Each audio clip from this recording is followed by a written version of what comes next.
ხულოს უფლების მოსახლეობამ 27 მარტამდე უნდა განსაზღვროს პროექტები, რომელთა დაფინანსებად სოფლის მხარდაჭერის პროგრამის ფარგლებში სურთ. თანხას მუნიციპალიტეტის ყველა სოფელი მიიღებს. რას ითხოვენ ადგილობრივები? ნახეთ რეპორტაჟი ხულოდან. 15,300 ლარი. დაახლოებით ეს თანხა დაიხარჯება სოფელ ოქროაშვილებში გარე განათების მოწყობისთვის. გადაწყვეტილება სოფლის კრებაზე მიიღეს. მთავრობის მიერ სოფლის მხარდაჭერის პროგრამისთვის გამოყოფილი თანხით განათების სისტემა სოფელში მიმდინარე წელს მოიწყობა. ძირითადად ეხლა ხალხის მოთხოვნა იმ უბანში, სადაც მე ვცხოვრობ, დაწყებული იყო ქუჩის განათება. ზოგან ნახევრად გაკეთა, ზოგან მთლიანად გაკეთა. აღარ ხალხი ითხოვს იქ, სადაც ნახევრადაა გაკეთებული, მთლიანად რომ მივიდეს ეს განათება უბნის ბოლომდე. რამდენიმე 1000 ლარის მიზნობრიობაზე უკვე იმსჯელეს რიყეთის თემშიც.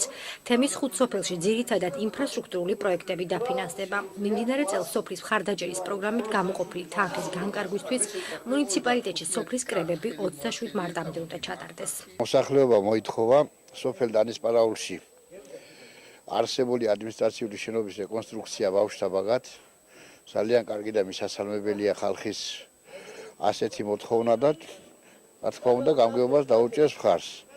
სოფელ რიყეთში შენდება სარიტუალო სახლი, სოფლის სახლი, რომელსაც ქვია სოფლის სახლი, ვიწყებს აღნიშნულობას და შემდგომ გავაგრძელებთ, ხოლო დანარჩენ სოფლებში გარე განათების პრობლემა. წელს მთავრობამ სოფლის მხარდაჭერისთვის ხულოს მუნიციპალიტეტს 900,961 ლარი გამოუყო.